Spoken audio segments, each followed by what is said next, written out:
ہمارے چینل کو سبسکرائب کریں اور بیل آئیکن دبائیں۔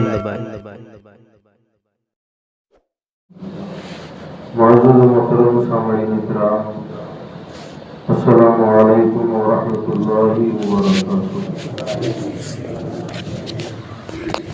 ان اللہ وملائکتہ یصلون علی النبی یا ایھا الذین آمنوا صلوا علیہ وسلموا تسلیما۔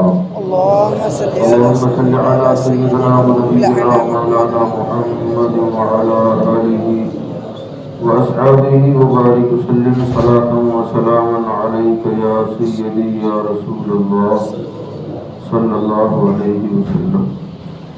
حضرات محترم، ہمارے اور آپ کے درمیان سے جو ماہ مبارکہ گزر رہا ہے، یہ عظیم المرتبت مہینہ محتاج تعارف نہیں ہے۔ اس مہینے میں اور اس مہینے کی مخصوص تاریخوں میں پوری دنیا کا مسلمان دو عظیم تہوار مناتے ہیں۔ ایک تو عظیم الشان تہوار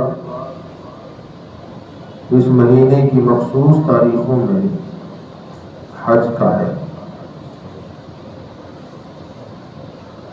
اس مقدس فریضے کو ادا کرنے اور مقدس دیار میں حاضری کے لیے پوری دنیا کا مسلمان، چاہے امیر ہو یا غریب ہو، تمنا کرتا ہے کہ اللہ کم از کم ایک مرتبہ مجھے وہاں کی حاضری نصیب فرما۔ وہ بڑی مقدس زمین ہے۔ تو ایک تہوار تو حج کی صورت میں جو خوش نصیب لوگ ہیں وہاں پہنچ کر ادا کرتے ہیں، جو پوری دنیا سے جمع ہو جاتے ہیں۔ دوسرا عظیم تہوار ہمارے آپ کے لیے پوری دنیا کے صاحب وسعت مسلمانوں کے لیے قربانی کا تہوار ہے۔ اور ان دونوں تہواروں کی نسبت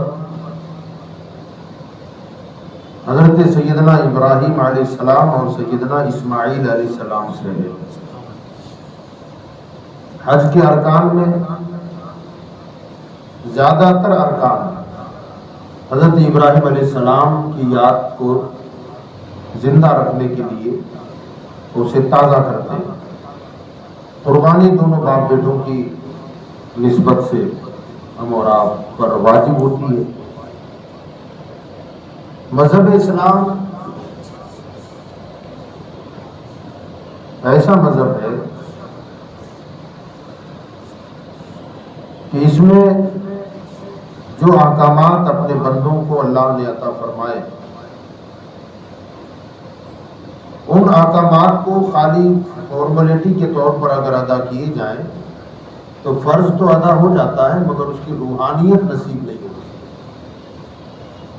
اللہ نے ہم پر آپ پر جو فرائض عائد کیے، واجبات عائد کیے ہیں، ایک فارمیلٹی نہیں ہے، بلکہ اس کے اندر جھانک کر کے اگر دیکھا جائے تو اس کا کوئی ریزن ہوتا ہے۔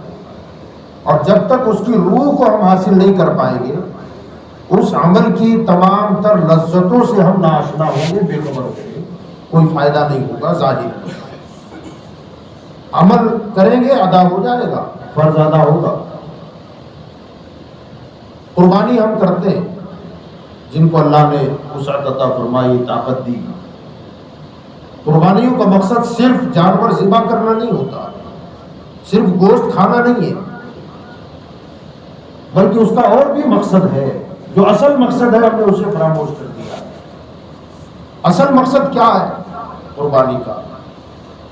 ایک تو یہ کہ اللہ تعالیٰ نے اپنے مالدار بندوں سے، ایمان والوں سے، جو ان ایام میں قربانیاں طلب فرماتا ہے، تو کیا اللہ کو جانوروں کے گوشت کی ضرورت ہے؟ جانوروں کے خون کی ضرورت ہے؟ ذبح ہم کریں، کھائے ہم، کھلائیں ہم، اور اللہ فرماتا ہے یہ جانور تمہارے لیے پلسرات کی سواری بن جائے گی۔ اس جانور کے خون کا پہلا قطرہ زمین پر گرنے سے پہلے جس کے نام کی قربانی ہو اس کی بخشش ہو جائے گی۔ یہ عجر جو عطا فرمایا گیا، تو کیا اللہ تعالیٰ خالی جانور ذبح کرانا چاہتا ہے یا اس کے پیچھے کوئی ریزن بھی ہے؟ تو یاد رکھیں، صرف جانور قربان کرانا مقصود نہیں ہوتا، یہ تو علامت ہے، نشانی ہے۔ جیسے ایک مثال دے دوں آپ کو میں، اللہ تعالیٰ سب کو حج کی حاضری نصیب فرمائے، سب کو حاجی اللہ تعالیٰ بنائے۔ جب ہم حج میں جاتے اور جانے والے جاتے ہیں، اللہ ہم کرے کہ ہم سب بھی وہاں جائیں۔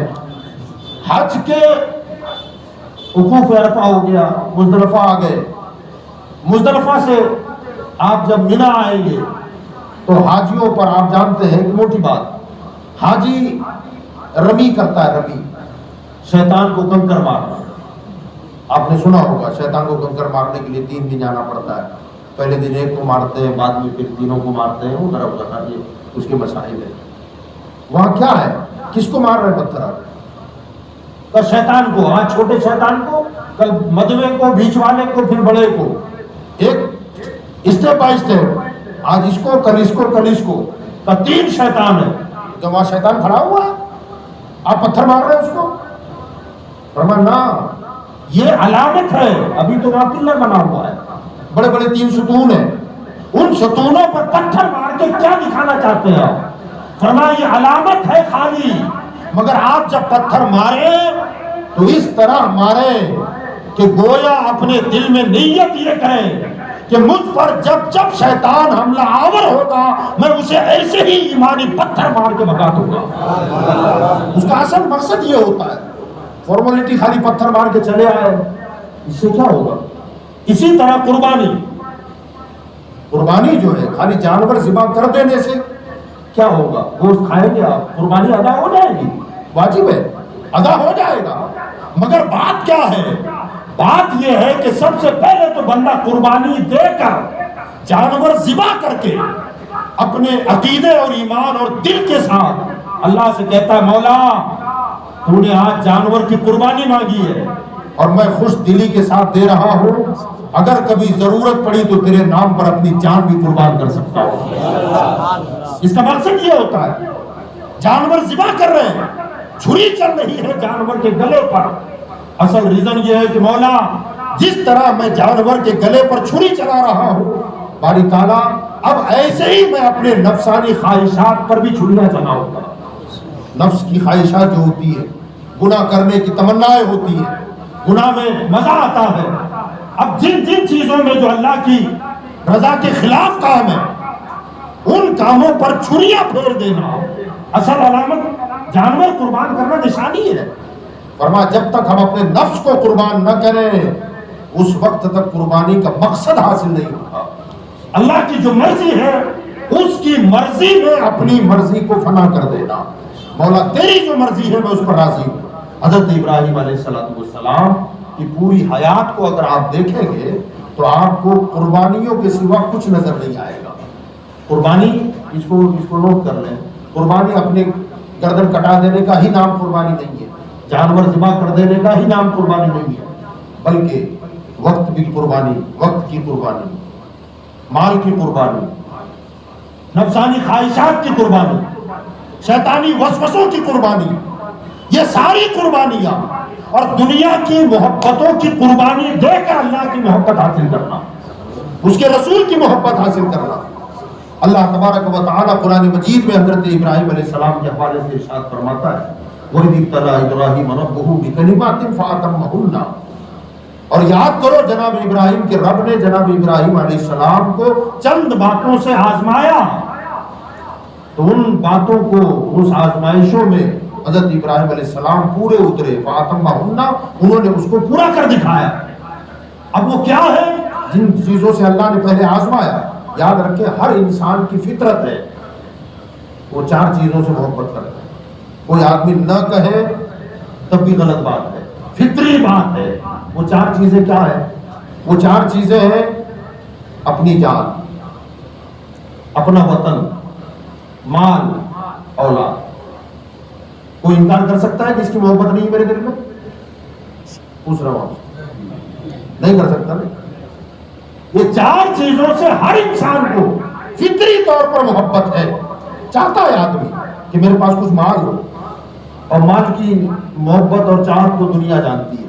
حضور صلی اللہ علیہ وسلم نے ارشاد فرمایا کہ یہ انسان کو اگر ایک وادی بھر کر سونا چاندی مل جائے نا تو کیا وہ اس پر صبر کر لے گا؟ فرمایا نہ، وہ اتنا ملنے پر بھی کہے گا کاش ایک اور مل جاتی تو بہتر تھا۔ فرمایا اگر 2 وادیاں بھر کے سونا چاندی مل جائے تو فرمایا پھر بھی تمنا کرے گا کاش ایک اور مل جاتی تو بہتر تھا۔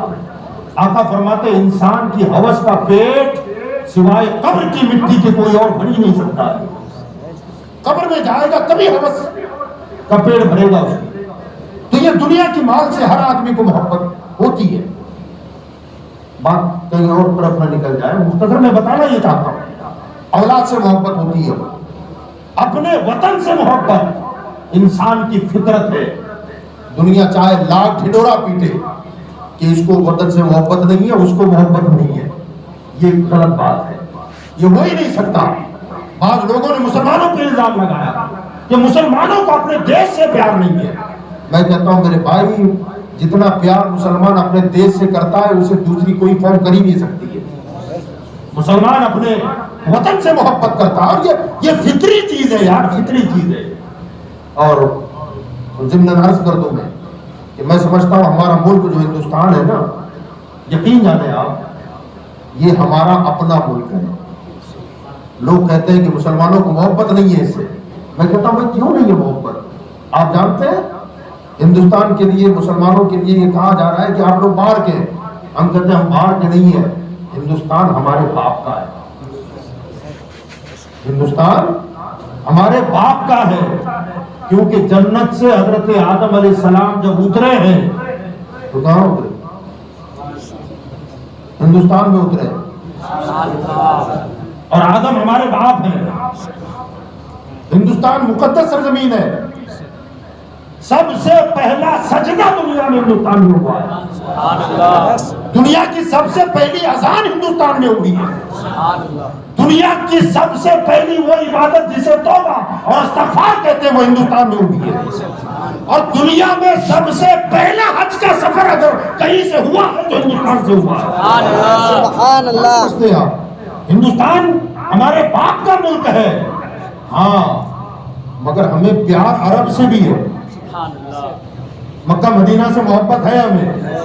لوگ کہتے ہیں کہ یہ رہتے ہندوستان میں مدینہ کی بات کرتے ہیں، رہتے ہندوستان میں مکے کی بات کرتے ہیں۔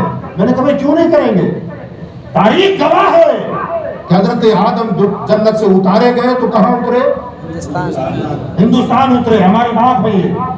اور سیدہ حوا رضی اللہ تعالی عنہا جنت سے جب اتری ہے تو جدہ میں اتری ہے، اور جدہ عرب میں ہے، تو پتا چلا کہ ہندوستان ہمارا ددیال ہے اور عربستان ہمارا ننیال ہے۔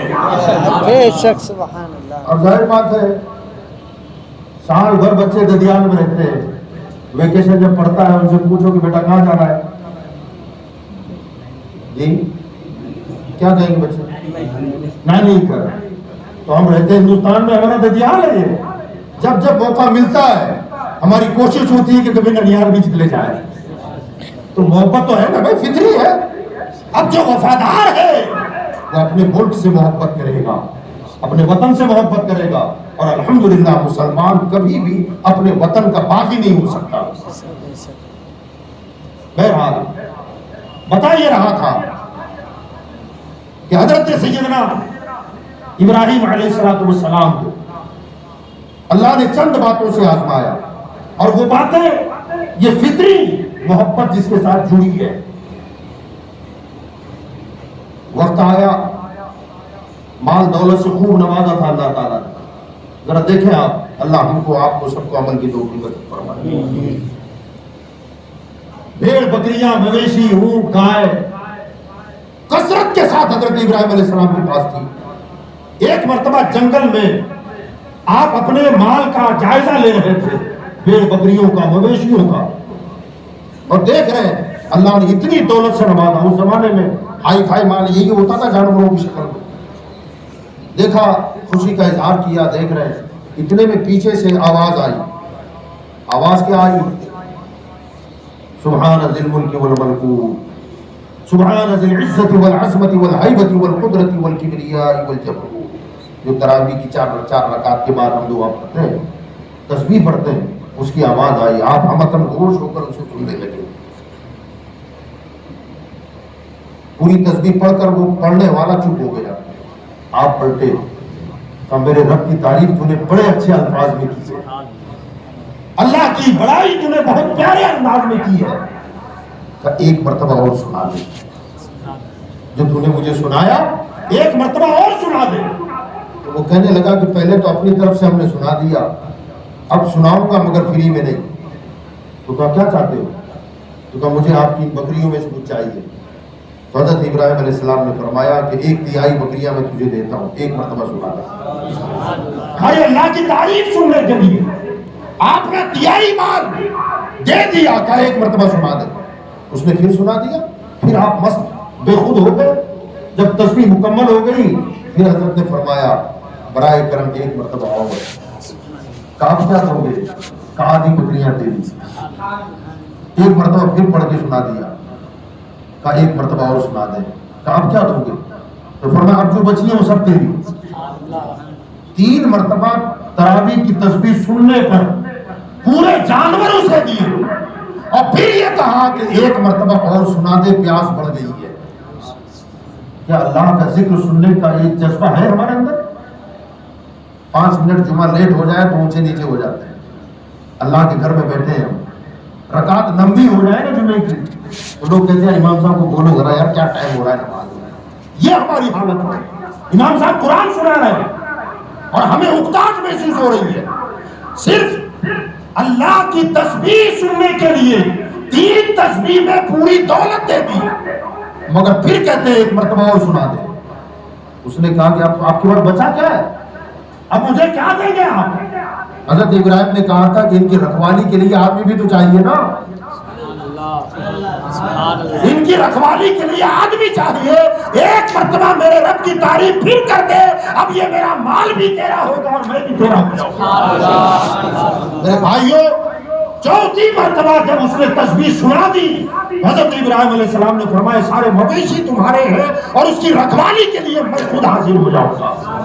اب اس نے کہا کہ اے ابراہیم، مجھے نہ تمہاری ضرورت نہ تمہارے مال کی ضرورت ہے، میں تو اللہ کا فرشتہ ہوں، اللہ نے آزمانے کے لیے بھیجا تھا. اللہ فرماتا ہم نے چند باتوں سے آزمایا، ابراہیم نے پورا کر دکھایا.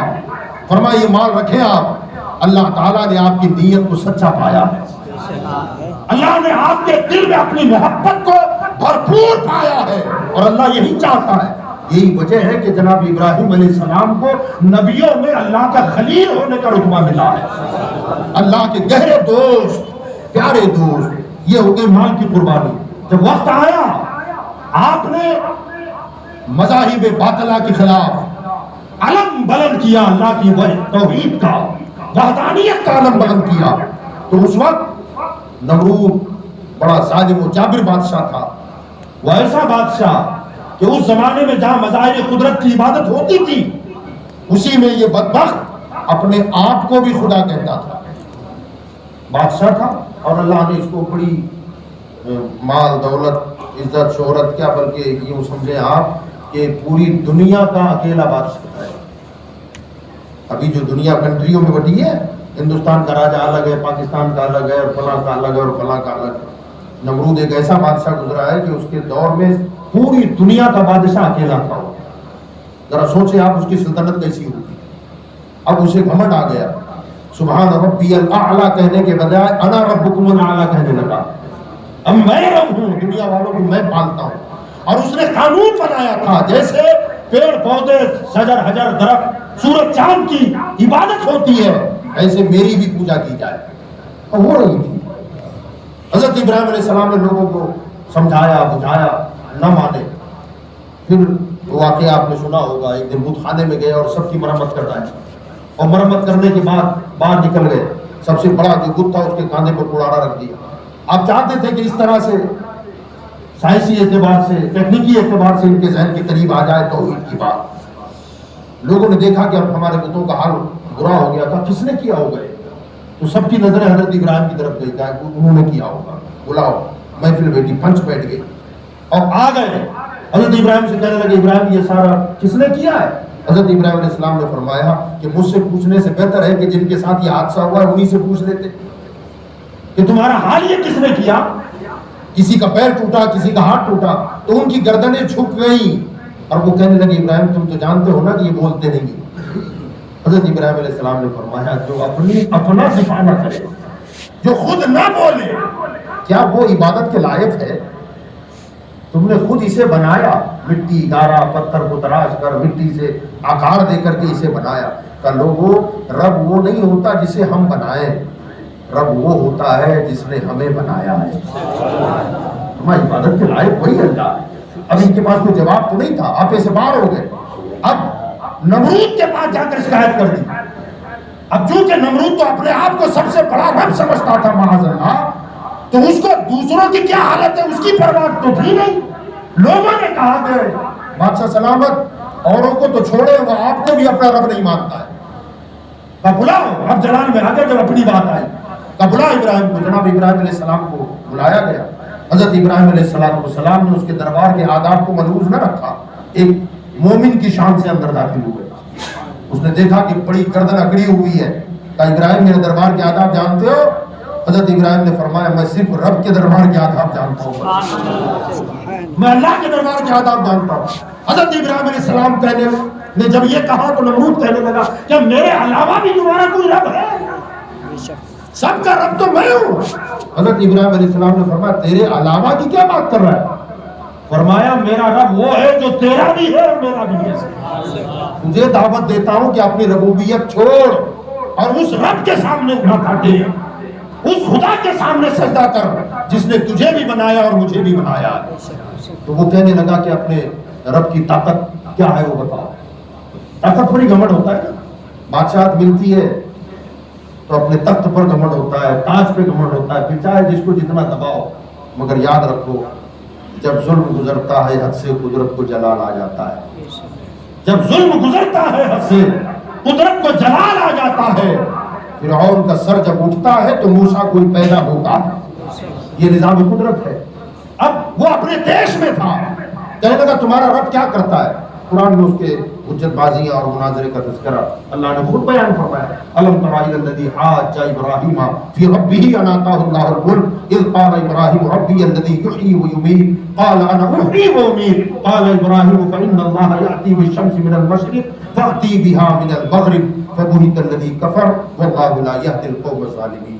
اللہ فرماتا تم نے نہیں دیکھا اس کو جس کو تمہارے رب نے بادشاہت عطا فرمائی، وہ ابراہیم کے ساتھ حجت کرنے لگا، بحث و مباحثہ کرنے لگا کہ میں رب ہوں مجھے سجدہ کرے، اور پھر کہنے لگا تمہارے رب کی طاقت کیا ہے وہ بتاؤ۔ تو حضرت ابراہیم علیہ السلام نے ارشاد فرمایا کہ میرا رب وہ ہے جو مارتا اور جلاتا ہے، زندگی اور موت دیتا ہے۔ تو کہنے لگا تمہارا رب زندگی موت دیتا ہے تو یہ کام تو میں نہیں کر سکتا ہوں۔ تو کہا کیسے کر سکتا ہے؟ تو قید خانے سے 2 قیدیوں کو بلایا۔ 2 قیدی ایسے تھے، ایک ان میں کا وہ تھا جس کی آج چھٹی ہونے والی تھی، وہ گھر جانے والا تھا۔